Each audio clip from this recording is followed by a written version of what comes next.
What up, guys? Welcome back to another episode today of the Road to Glory Career Mode. We're into episode number 44, and after the last one, we asked if you think that we should keep the rule or if we should scrap it regarding us being able to sign only 7 non-English players. I was going to put a vote on with the iPoll, but then in the end, I just kind of thought to myself, it's better if I leave it to comments, just throw some comments at me and just kind of, get the general consensus as to why we maybe should scrap it. And overall, I think that it'd make the series that little bit better and more entertaining for me as well to play, because if I'm limiting myself to 7 non-English players, I have to use those 7 non-English players and make sure they're good.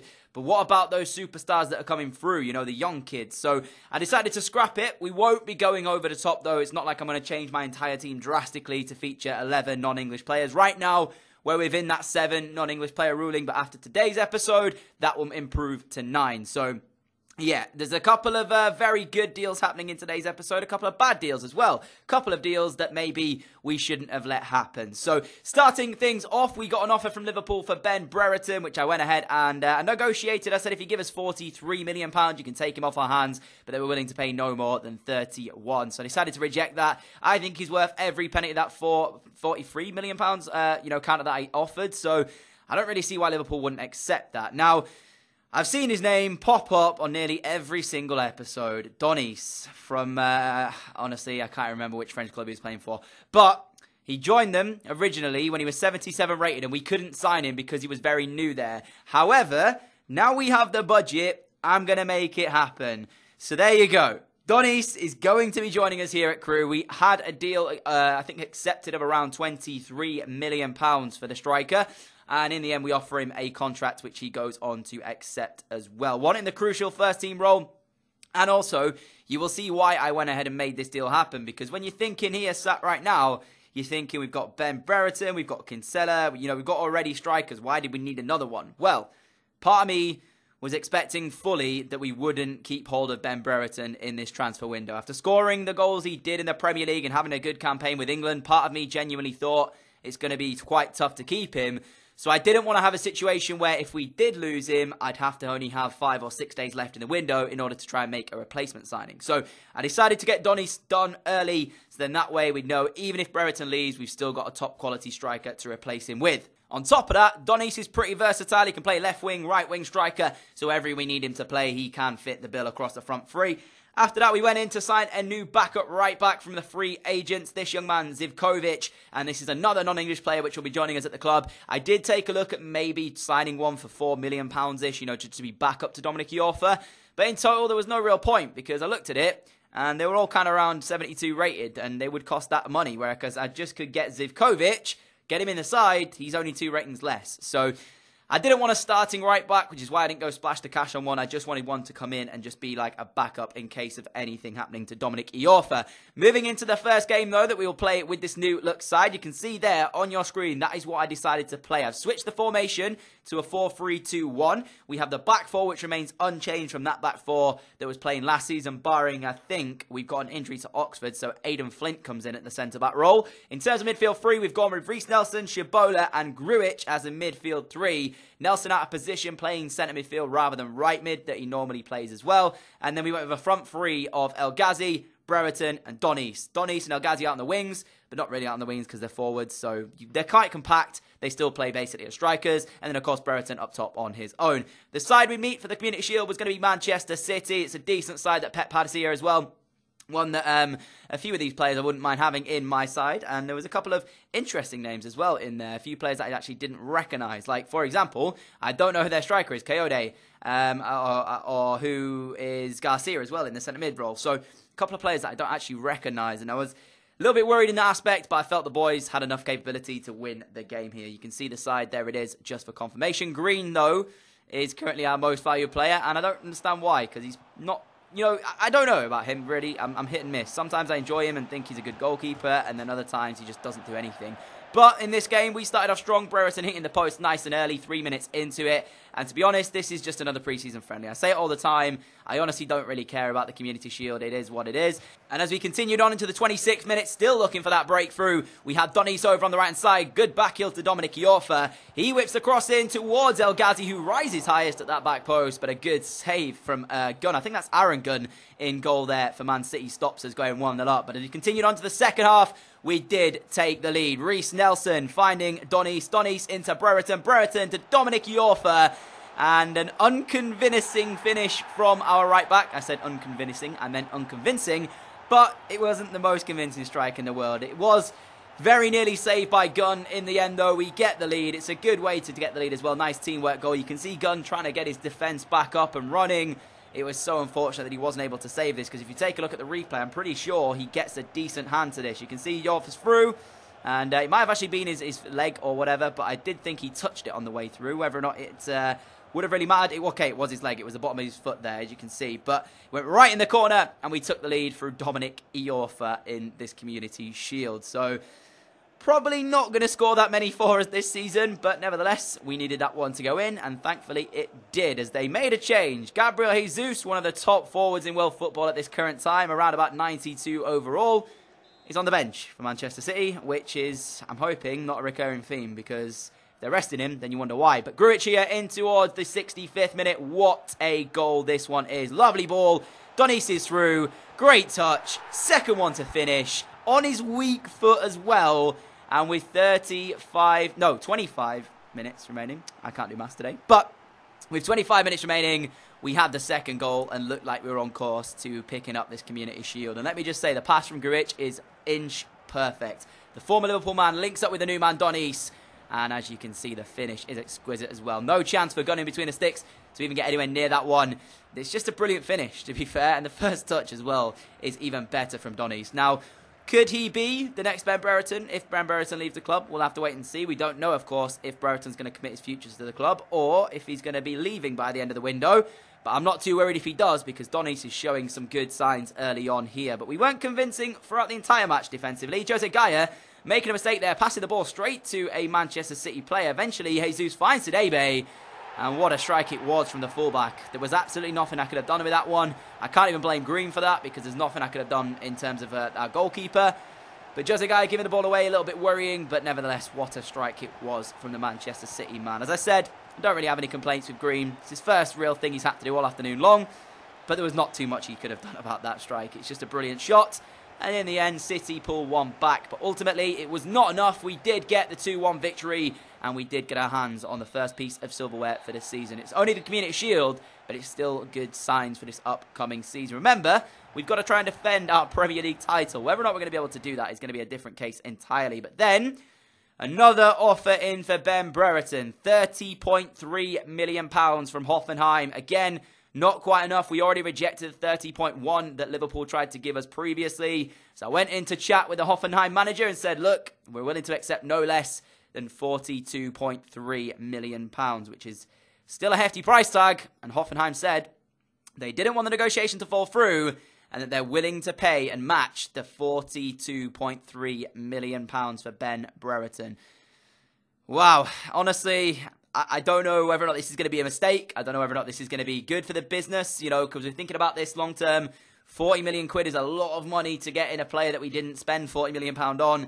And with Donny showing the signs he has early on, are we really going to miss Ben Brereton? That's the talking point from today's video, guys. Ben Brereton to Hoffenheim for 42, was it 3 million?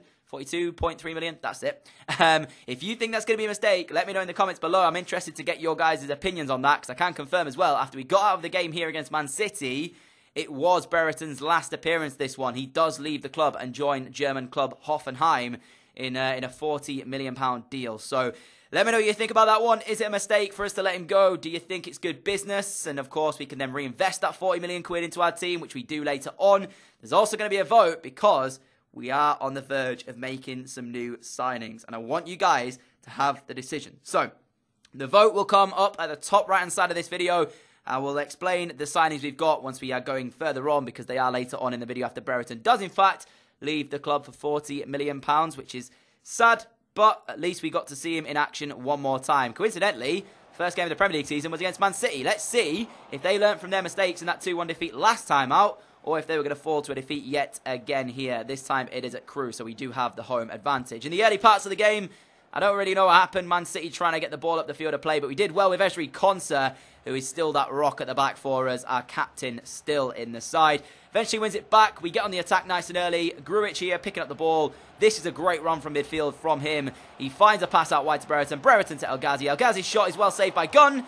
But there he is. Donis pops up yet again and picks the ball up to make it 1-0 to the home side and grab his first of this Premier League campaign. He scored in the last game. Of course, it was only the Community Shield, so we don't count that for Premier League goals. But it's his debut in the Prem, and he's got off the mark as well. Donis is first of the season. And even if we need to, we've got El Ghazi's come in the side as well. As, when Brereton does leave, it is what it is. We've got El Ghazi, we've got Donis, we've got two very good strikers in both of those guys. We have the money to reinvest it as well, so I'm not really that worried. I do think, however, as much as I would have liked to have kept Brereton, he's a beast and everything, I don't think I could have turned the £40 million down. I feel that that's just way too much money, and there's stuff I could do with that money. Hopefully you understand why I made that decision, why I let him go, basically, because I just felt like it was too good to pass up on, really. But as you move forward, 22 minutes in, as I said, would Man City learn from their mistakes? Well, they did, because they got a great move here. Zivchenko finding their number 9. He takes 1 touch, 2 touch, and then 3rd to smash it home past Green. This one I'm a little bit disappointed in, because defensively we weren't great, and then Green as well. I mean, the shot is very good again from Man City. 2 absolute screamers from those guys in the last 2 appearances. But I just felt like maybe the keeper could have done a little bit more. I don't know, but the strike was good. Then again, Green's goalkeeping. Why is he so far off his line? That's my question. Because then he jumps, doesn't set himself, and it's just not enough from the keeper. So maybe I need to try and look for a replacement in our goalkeeper as well. But nevertheless, we continued on looking to get ourselves back in front. Yorfa here looking for a cross. Eventually, he finds his way towards Donis, whose header back across was aiming for El Ghazi. And one of the most crazy penalty kicks I think I've ever seen. It was never, ever a penalty, not in a million years, but the referee's given it. We have the chance from the spot to take a 2-1 lead here. As I said, no way was that ever a penalty in a million years. But the referee gave it. Brereton's final appearance. Can he slot home from the spot for us? And yes, he does. Sending the keeper the wrong way.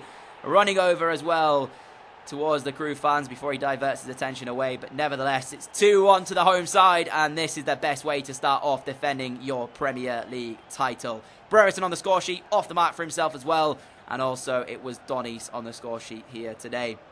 And I mean, we don't really need to see another replay of that penalty, so we'll continue on to the next one. Just before the half-time whistle, we are piling on the pressure, looking to add a 3rd to the mix. El Ghazi hitting the crossbar with the latest of the chances. We were all over City at this point, though, and I felt fully confident we were heading out of this one with 3 points, even with the second half to come. As we got into it, we continued the pressure. Gaia in towards El Ghazi. You can see he's in the box now. Lovely skill, gets past his man. And unmarked Donis is completely free. Simple task when it's passed across for him to just tap it in and make it 3-1. Now, having said that, his first goal for the club was an absolute screamer. That touch and the finish was sensational. These two, not really brilliant, but it's about being in the right place at the right time. They're both tap-ins, but it's now his 2nd Premier League goal of the season. We're only 1 game in, so I'm getting ahead of myself. But even with this now, he started off the correct way. We need him to get off the mark. If we're going to lose Brereton, we need a goal scorer, and I think that Donis could be that man. Celebrating there, you can see his 2nd of the afternoon. It's 3-1 Crew, and we weren't done there. 3 minutes from time. Brereton on the ball, finds Martin, who come off the bench. He whips the ball up in the air for the 2nd time. City are beaten by Donis' touch. He does just enough with 3 City defenders near him to squeeze past them and dink it over the top of Gunn. And it's now 4-1 to the home side. Not only that, it's the hat-trick for Donis as well. He will be heading away from this game with the match ball, 3 for the season. And what a start to Crew Alexandra life he is having thus far. 4-1 win on the opening day of the Premier League, 3 points in the bag. And that is a great way to get off the mark here as well. As I said, we did, after this game, lose Ben Brereton. He went for £42.3 million. 39 of it was which put back into the transfer kitty for us to be able to use to bring in some new signings, which is what we will get into right now. So, after that, I was looking at my side and trying to decide what I felt we needed to strengthen. I felt we needed to bring in a centre-back, a quality centre-back, one that could get in the side and potentially upgrade it even further. Whether or not that's going to be to replace Concert, I don't know. Maybe it'll just be replacing Oxford for now. But I looked at them and I kind of thought we needed that and potentially maybe another attacker. So, this is where you guys can decide. The first man I went for was Harry Maguire. Of course, English. He's 83 rated. He had a good Confed Cup with me when I was the England manager, so I looked at him and thought, you know what, I feel like he'd be a good signing. He's very, very cheap as well at £18.5 million for an 83 rated centre-back. My initial offer of 22 was declined, but they said they only wanted 23, so I was like, I'm okay to pay that. From after that, I went in for the next centre-back, and these are the two that you can choose from. James Tarkowski, the former Burnley man, you can see, now 28, playing his trade over in Spain with Las Palmas. Again, very, very cheap. I think I offer about £16 million, and the deal does get accepted. He is, however, 81 rated, so 2 ratings less than that of Harry Maguire, but nevertheless still a very good defender. And the third player I went for was Dominic Calvert-Lewin. You'll see that one in a moment. A deal of around about £22 million was agreed for him. So these are your choices. We could either sign Harry Maguire and have around about £16 million left in the transfer budget to be able to reinvest for next episode, or we could go ahead and try and sign James Tarkowski and Dominic Calvert-Lewin. We could get 2 players, but it would be most of our transfer budget done in Calvert-Lewin and Tarkowski, or we could sign Harry Maguire and have around about £16 million left. So if you want to cast your vote, top right of this video, there should be an I button. You can do it over there and let me know what you guys are thinking. That is the coverage of me just going in, having a word with the Everton manager and saying, look, I want to take Calvert-Lewin off your hands. 21 is what I offered. They said 21.3. So, yeah. So, as I said, I can afford Tarkowski and Calvert-Lewin or Maguire and 16 million. You guys decide in the top right-hand side. But other than that, guys, this is how we'll end today's video. If you did enjoy it, a like would be greatly appreciated. As always, thank you so much for all of your support. Really appreciate it as always. But if you are new around here, hit that subscribe button, hit the notification bell so you never miss an upload. And I will see you all again for another video at 4 PM UK time tomorrow. Got no idea what just happened to me there. But yeah, guys, enjoy the rest of your day. Catch you all again tomorrow. Adios.